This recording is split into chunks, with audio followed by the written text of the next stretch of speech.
I love being the DM, but it takes a lot of effort to run a good game. I love playing, but there are so many different characters I want to play. I love epic campaigns, but they often fall apart because of the time commitment.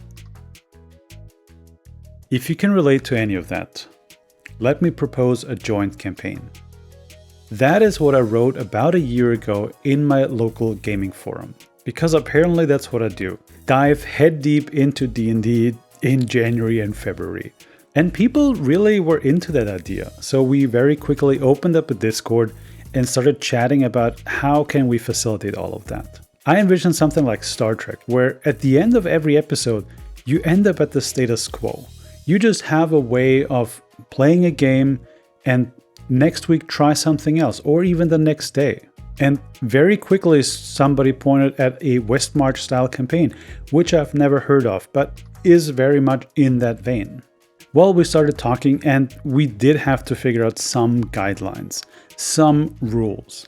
And while I was always on the side of everything is allowed all the time, just be reasonable, some more experienced DMs were encouraging to limit the whole options and maybe stick to things that already exist, like Adventures League. And maybe let's look at the official materials and keep it at that. The thing is, if you build a world with other people, if you build anything with other people, you either are very aligned and just go forward with your idea and all work on it together, or you find the lowest common denominator, something that everybody can agree on. And I'm sure you all have opinions on that, but that is how it is. And while I had my grandiose vision, we ended up with a more classical setting. But instead of always ending at the status quo, we built a fully fleshed out world that was always evolving. I'm not saying that one is better than the other, not at all.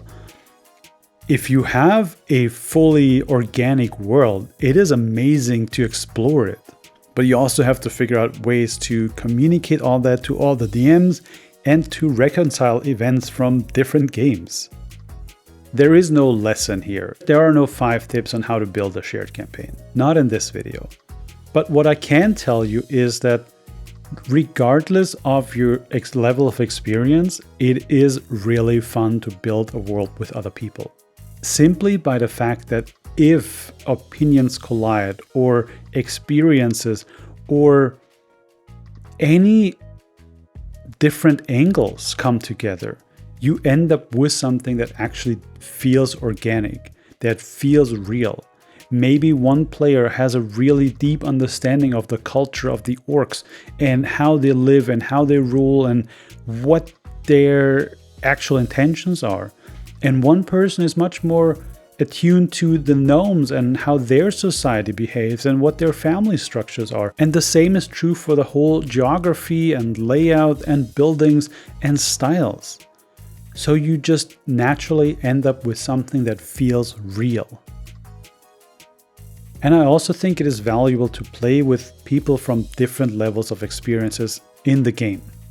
I have since handed over all responsibilities on this Discord server because last year I just ended up having not the time required for it. And I didn't want to do it a disservice by pretending that I did.